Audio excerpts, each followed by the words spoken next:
Hello, everyone, and welcome to our channel. I'm Mark. And I'm Rob. Today, we're going to talk about whether or not Paige Bueckers has UConn privilege and how will that affect her when she enters the WNBA.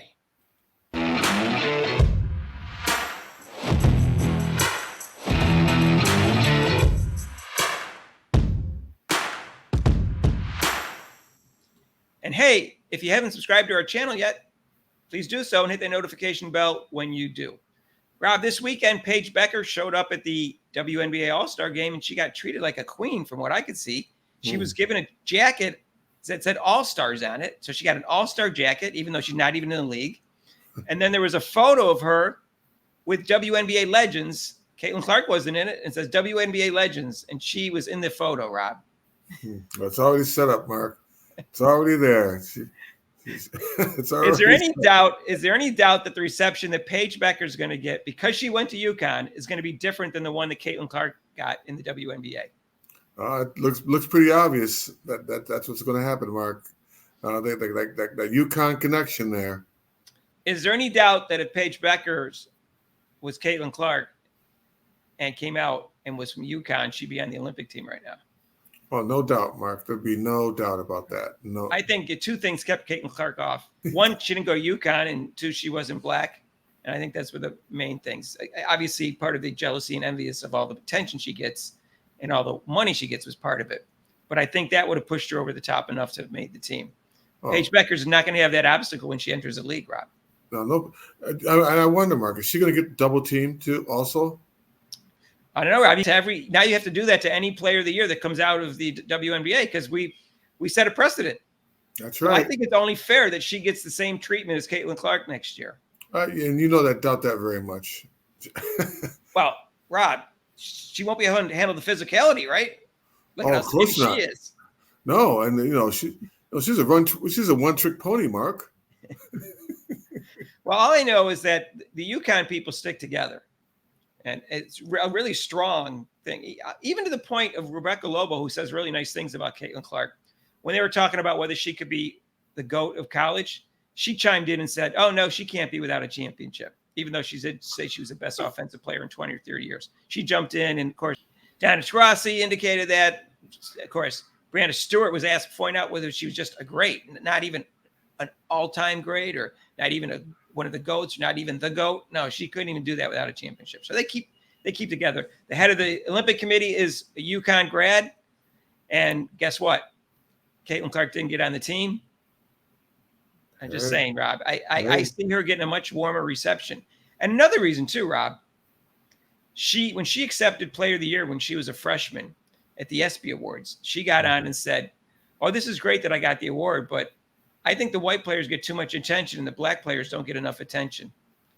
Well, that's going to go over real well in the WNBA, Rob. Oh, yeah. They're going to like her for that. They're going to love her for that. Right. So I don't think they're going to pick on her for that reason. Yeah, because she spoke Asia out. Wilson's going to like it because she thinks that she had white privilege. Yeah.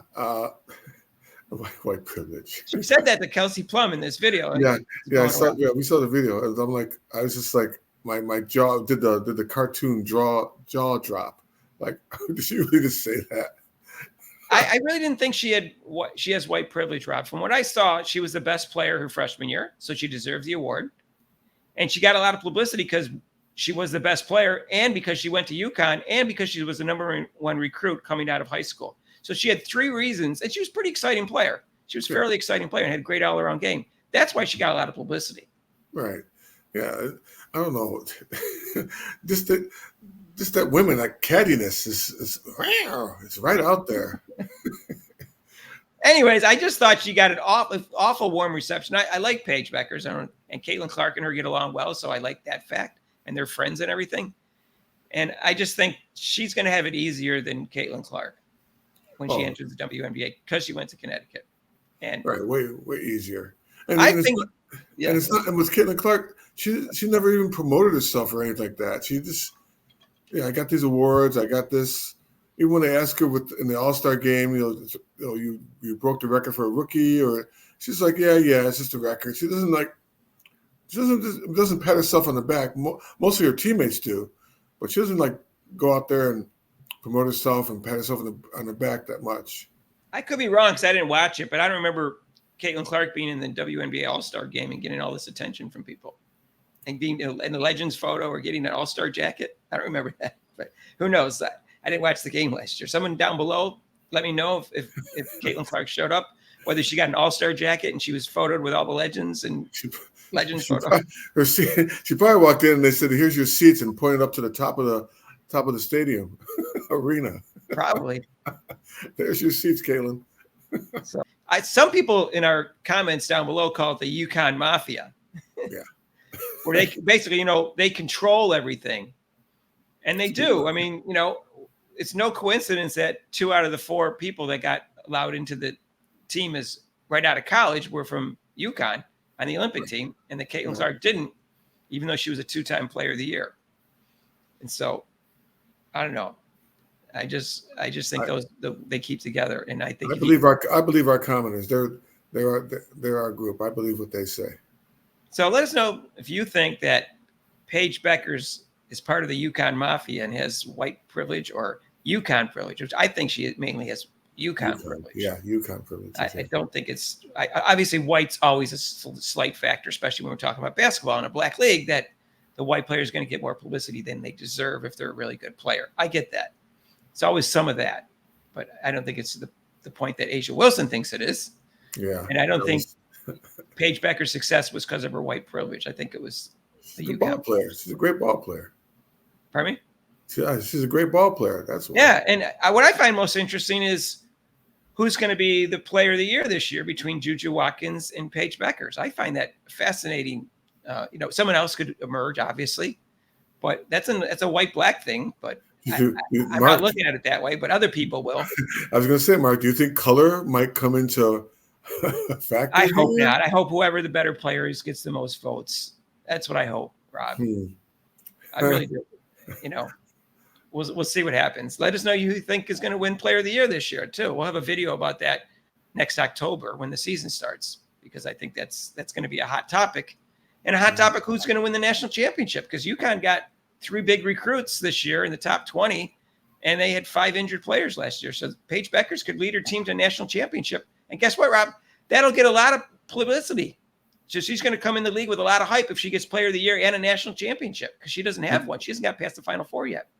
And they'll probably, get jealous of her, and she'll probably be double teamed. And the team that drafts her will probably have the toughest schedule, a 10-game schedule in the league, most likely. And she won't get any calls from the refs. So in fact, calls will be against her with the refs. She's gonna get stuck with a lousy coach. They're gonna be physical with her. They're gonna hit her in the head. They're gonna give her hip checks to the ground for no reason when plays stopped. They're gonna do all sorts of things because she gets Player of the Year and she wins. Oh, she's from Connecticut. I forgot, Rob. Yep. What are you thinking? She's not gonna get Mark? any of that. What are you thinking, Mark? We're gonna just let her in with open arms. Anyways, let's know what you think. All right, we're going to do a live show every Monday from 6 to 8 Eastern time, but not the next 2 weeks because we're covering the Olympics from 2 to 5 Eastern time. Because when it's prime time in Paris, that's when the marquee events are. And that's going to be from July 27th to August 10th. Unless the women's basketball team is playing, then we will not cover it. And if you like this video, please hit the like button. If you want to subscribe to our channel, we'd really appreciate it. We're trying to hit 3,000. We need your help. And hit that notification bell. We're almost there. Hit that notification bell. When you do, if you want to donate to our channel, get super chats down below. And there's also a link to PayPal. And we'll see you in the next video. Peace out.